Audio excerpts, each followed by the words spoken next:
I've seen the first 4 and I still get hooked. Do you? And it's right from the word go. Amanda is with us now. Like, literally, from the minute it starts, when they're all sitting down at that table and you've got cheaters on one side, non-cheaters on the other, and then the guy comes out with... Oh, my goodness. It is extraordinary. So 8 couples are put together and they, you know, they're all in their 30s and 40s. They've all been around the block. There's no children involved in this, I should say. They've got no children between them. And they all think that they've lost the love of their life, and it's about whether they can find their way back and change the patterns of behaviour and forgive each other and have closure. Obviously, that's what Paul C Brunson's in there. He's a god. And I'm there as, like, a sort of a friend and an auntie. I pop in and out in a sequined frock and just offer support and try not to be too judgmental. Because... Now, Amanda, yes. You try not to be too judgmental. Yes. I mean, I am a judge. Well. You are a judge by profession on another show. Yes. I'd imagine that you had a fair bit that you wanted to say. Well, I did, yes, have a fair bit of what... Yes, you're absolutely right, Ben. So I think for the first sort of 4 or 5 episodes, I am... unusually on the fence.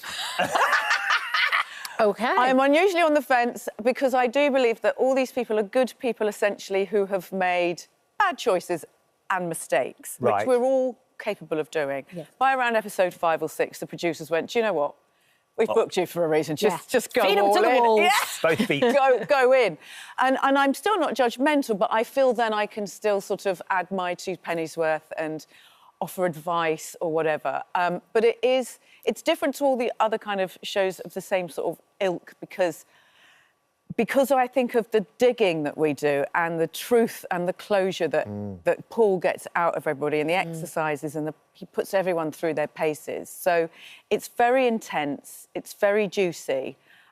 And I defy you to watch one episode without having to finish. You won't be able to not There are finish. jaw-dropping moments. There's that sense as well, certainly the episode, I've seen the first episode, that the cheated, the ones that were cheated on, don't necessarily know the extent of what's happened. Sometimes they just had suspicions it was going on. Yes. And there's moments where that's all being revealed in front of everyone. Yes, so there's a couple of people who forgot they cheated. There's people... And then there's evidence shown, exactly. There's evidence that sort of brings that to light. And, yeah, it's that... The betrayed and the betrayers are all mixed up in a villa. So it's a unique perspective. So somebody that's cheated is going to live with somebody that hasn't cheated and sort of say, but you said that you were in love with this person.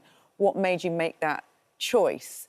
So they see everything from everybody's points of view and become friends with people that they probably wouldn't ordinarily become friends with. Was there any extracurricular blossoming of romance as well? I can't share. Because the sparks There are sparks fly. You see them. You see them right early on, at right the from the start. beginning. You see these sparks starting that aren't necessarily between the couples that are trying to get back together. That was not the aim of the show. And I'm going to say, and probably the producers won't like me to say this, but you know how some of these reality shows are a bit produced or guided into certain directions? We just sort of dropped everything and watched it because we couldn't believe some of the stuff that happened and the way that it goes. And I was a bit like Davina McCall in the old days of Big Brother. I would sit there after we'd finished for the day. 74 cameras were in there. 74? And just watch it practically in my pyjamas and then come back the next day to find out what happened overnight. And they just said, you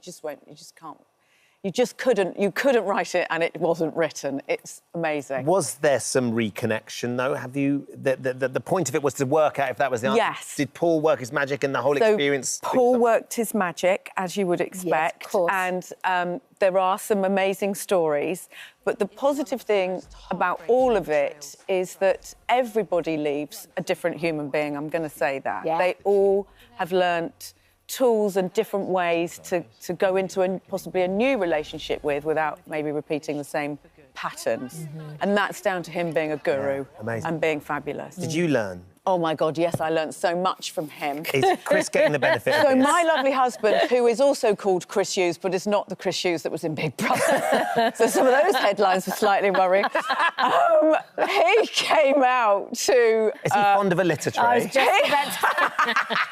He came out with the girls to watch it and bonded a lot with Paul, because Paul C Brunson's just bought a football team. Yes. He just bought Sutton FC. That's anyway, so they were talking a lot about football, but Paul would give all this advice about listening to your partner and compromising. Both words that don't really come up in my relation, not my side anyway. So for the whole 10 days that Chris was there, I was really nice to him. It all went out the window. Did it make him suspicious, though? What's she been up to? What's happened here? She's hiding something. I've got to talk about BGT as well. Oh, yes. Because my boys are literally 9 and 7. They are addicted to it. They love your act, Ollie. Right from the word go. Yeah. They were He came in his here with us. fan. What a He came in, what a talented boy. Did his granddad come with him? Yes, of course. Yes, you He's see. so charming as well. So charming, so gorgeous, so down to earth, and also such a young person to be coping with everything that's happening to him, because I think his life did change overnight and he had a massive reaction. He's on the show this Saturday, I believe. So I don't know who's going to get the golden buzzer. Obviously, I pressed mine last week for the blackouts. But yeah, I'm keeping everything. Are you? But it feels like everyone's playing a bit fast and loose with these golden buzzers this series. I mean, there's too many of them. I'm going to say Simon just gives them out willy-nilly. Also, sorry, I know he came on your show last week. Can we discuss Simon's trousers that he wore? What was he wearing? Did he cycle in? Or skateboard? Yeah, Maybe a skateboard? Look at that. He's got a good knee. his trousers were as short as Bruno's top was low. Well, I mean, we know Bruno likes a little bit of competition on the boob front on BGT this year. But I literally saw it all, and then I think I texted Lauren, Simon's basically wife. Yeah. So did he cycle in? When you say basically what? Well, they're still not married. Oh, I see what you mean. Yeah. They're heavily engaged. That's another reality dating show. Heavily engaged. But yes, thank you for saying that your kids love it. They absolutely. What about the week when there was the guy with the watermelon and that made Simon lie down? That was a bit mad. It was nuts. That was. I honestly, I know that you. I was so worried about it because they had matting down and Simon offered to do it. But it was so slippy that I feel like the man with the sledgehammer could have slipped at any minute and it could have been awful. That's the jeopardy we love, though, right? St John's ambulance in the background, but I'm going, this is madness. Yeah. But that's why we love it. The ice pack. That's why we love it. Is that why he's wearing the short shorts? Maybe. He's getting a bit of leg out. Amanda, it's lovely we could talk for longer. Thank you. But yes, we could. It goes lovely so to see far. you. Always, yeah. Nice to see John. I saw John Turreau back there as well. Oh, it's lovely. Causing trouble. He's been up to all sorts. Cheat Unfinished Business is out on Netflix today. It's brilliant. And, of course, BGT carries on this weekend. It carries on this weekend for the next 5 weekends. Thank you for visiting our This Morning YouTube channel. We upload new content every day, so go ahead and hit that subscribe button so you don't miss out. And we'll see you in the morning.